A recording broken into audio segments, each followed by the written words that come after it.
Хай. Өглөөний хүрээлтээ авъя.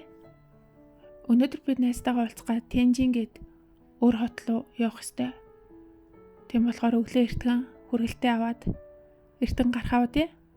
Би энэ Дүриан гэдэг жимсэнд амар дуртай шүү дээ.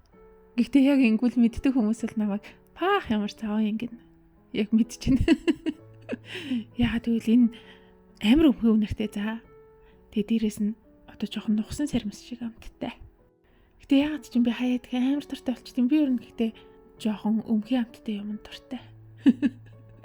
Ямар цааван ингэж юу? Харин тийм. Манай нөхөрхөө хоёр л ихэд намайг Дүриантэй зарим ч юм уу тоорт тэгэл жимсээр нийтгэхээр амар уралдаг за. Манай хөр бүр багта танаа жимсээ гадаа гарч байгаад идчихье гэж тэгчихсэн. Амар өмхөн үнэртэй. Гэтэ яа чи нэг гоё амттай гэдэг юм ингээ идээд амар. Би өөр нь хаяа жоохон муухай амттай. Ихэнх хүмүүс муухай гэж боддог амт нь жоохон дуртай ах гэдэг юм. Жоохон өмхөн үнэртэй. Одоо жишээ нь дарсан юмнууд айгүй өмхөн үнэртэй болчихсон шүү дээ. Одоо кимчи ер нь дарсан хулстай одоо луасафон гэдэг хятад хоол идгийн.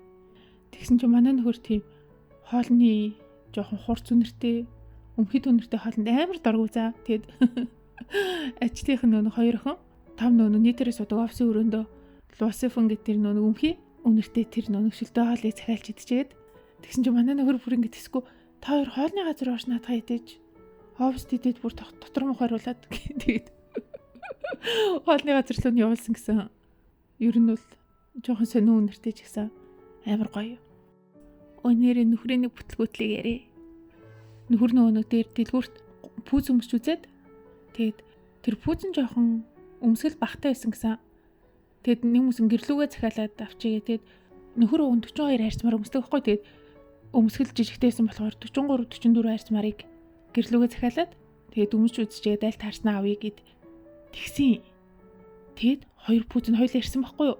Тэгсэн чинь нөхөр үзчихээд за 43 нь яг юм байна гэдэг 44-нд буцаасан байхгүй юу? Тэгсэн чинь буцаага тэр дэлгүүрт нь очсон чинь тэр дэлгүүр нь манай гэр рүү буцаага явуулчих. Тэгэнгүүтээ шалтгаан нь болохоор наа чи хоёр өөр арьсмарын гутал биш дээ гэдгсэн за. Тэгсэн чи яг тэр өдөр нөхөр нөгөө нэг тэр гутлаа одоо өмсөд ажилдаа явцсан за. Тэгэд би хэлсэн байхгүй юу чиний гутал чинь буцаад ирчлээ шүү. Хоёр өөр арьсмаар явуулчих гээд тэгсэн чи манай нөхөр амар мангар заяа. Сойлж өмсөд ажилдаа явцсан за. Одоо 43-нд баруун байхад 44-нд зүүн хөлний ингээд. Тэнгүүтээ өөрөө мэдгүй миний хоёр хөл өөр арьсмаар юм байхал гэж бодоод өмсөө явцсан шүү гэж байгаа байхгүй юу. Тэгэд нөгөө буцаах гутлаа бас солиод ингээ арьсмарын солио явуулсан замир тийм нэг ёо. Тэгэд мэдээж ажил руугаа өмсөө явцсан юм чинь хэдийгээр 44 ингээ хослуулад явуулъя гэсэн ч гэсэн дэлгүүрэнд хүлээж авахгүй шүү дээ. Өмссөн гутал юу гэж хүлээж авах вэ? Ёо одоо ингээ тэнэг хоёр өөр арьсмарын хоёр яг ижилхэн хос гуталтай болсон ёо мэдгүй яах юм бүү мэд. За тэр яах вэ? Би өнөөдөр Тэнжин дээрч найзтайгаа уулзч байгаа юм. Тэнжин гэдэг нь Бээжингээс нэг холгүй 120-30 км-ийн зайтай хойд хэсгийн далайн бомбын хамгийн төвцөг болох хот ахгүй юу? Тэгэд Бээжингээс хурдны галт тэргэнд 30 минут явал хүрээдэртэй. Энэ манай багын сайн найз маань хүүхдээ сургуульд нь хүрэж өгөх гээд гэр бүлээрээ ирсэн байгаа ахгүй юу? Хүүхд нь энд Тэнжин сурах юм.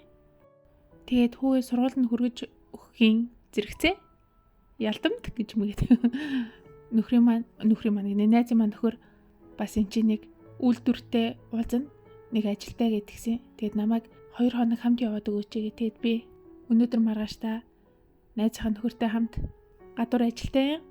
Тэгээд өнөөдөр орой гэртээ очиж маргааш өглөө ирснээс за энэ ч хон чигээд тэгээд Тэнжинд хонохоор шийдвэ. Манай найз охин маань бид хоёр чинь бүр 10 жилийн найзууд ахгүй юу? Багын найзууд.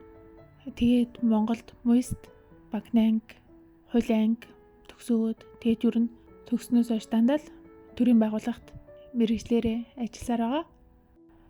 Харин нөхөр нь болохоор Солонгост сургуулаа төгсчөө. Тэгээд одоо болохоор хуваараа сантехник, шугам хоолой, инженерингийн ажил хийдэг.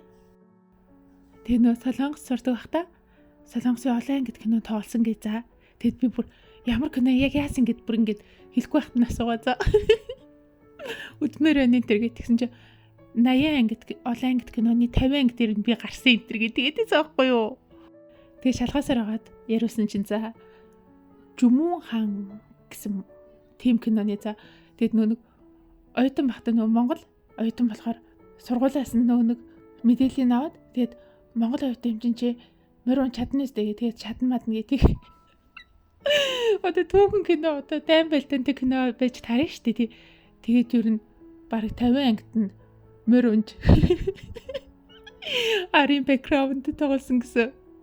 Гэтэ хөөрхөн л байсти. Йоо би бүр өөрөө шоолж чадангуу тоглоо хөөрхөн энтер гэж үгээд. Гэтэ би яагаад тэгсэн бэ гэхээр би бас өөрөө нэг түүхт мэднэ гэж миний оролцоотой байхгүй.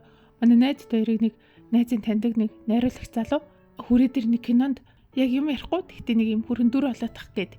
Тэгэд найз тэр амар сүртэй за ямар хөвцөө өмсөхүү хоёлаа ингэ дижилхэн бол юм болъё гэдэг амар сүртэй тэгж ач холбогдол өгөөд тэгэд өглөөнөөс орой болтол хүлээж игээ за. Тэгэд ёо зүгээр ингэ нэг хүнтэй зөрөөд зөрж өнгөрөхтэй ингэ жоохон дээрс нь доошоо ингэ амар сонио шоолж харчаад ингэ хажуугаар нь өнгөрөх нэг тийм хоёр хүүхний дүрийг бүтээх ёстой байхгүй юу. Тэр өдөржингөө хүлээж тэгээд хальт ингэ зөрөөл өнгөрсөн за.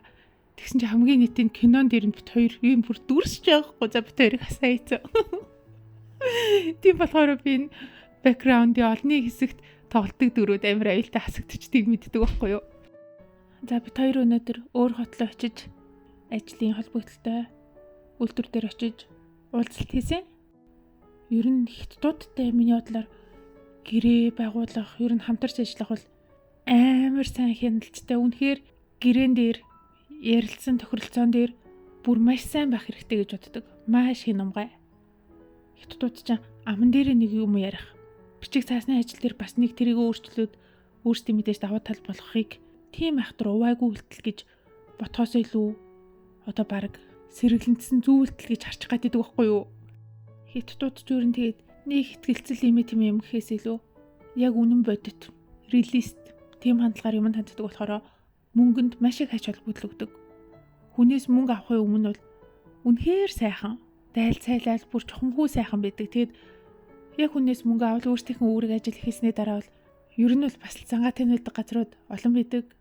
За газрууд ч гэжтэй ер нь тэгэд тийм хүмүүс бол ер нь бол таарлт шүү. Тэгэд хятадуудын хувьд ч тийм монголчуудыг харахтаа яг бизнес орчинд яг хэлсэн үгэндээ байдаггүй. Тэгээд одоо бодит явдлыг бус ингэж бодсноо яриад идэг энэ төр гэж айгу шүмж шүү дээ. Тэгээд бас тэгж хараад идэв. Тийм болохоор ч бас яг итгэлэн төрн гэхээсээ илүү шууд тоон үзүүлэлтээр те мөнгөөр дүнгээр тооцож болох зүйлээр ингээд итгэл үнэмшлэн төрдөг. Тэр нь ч тэгээд аль талтал баг зүгээр ах дөө. За тэнжин дэрснээс хойш ер нь амар завгүйсаар агаад тэгээ хоолунд идэж суугатаа л нэг зав гарч бичлэг хийгээд исэн болохоор бүр битүү идэж уугаад явцсан юм шиг харагдаж байгаа. Ерөөсөө тийм биш шүү гэж үү. За өнөөдөр би гэрлүүгээ буцъя. Найзууд маань эндэх ажиллаа дуусгаад хүүхдээ сургуульд нь оруулж өчөөд тэгэд би чинь тэрхээ. За бай бай.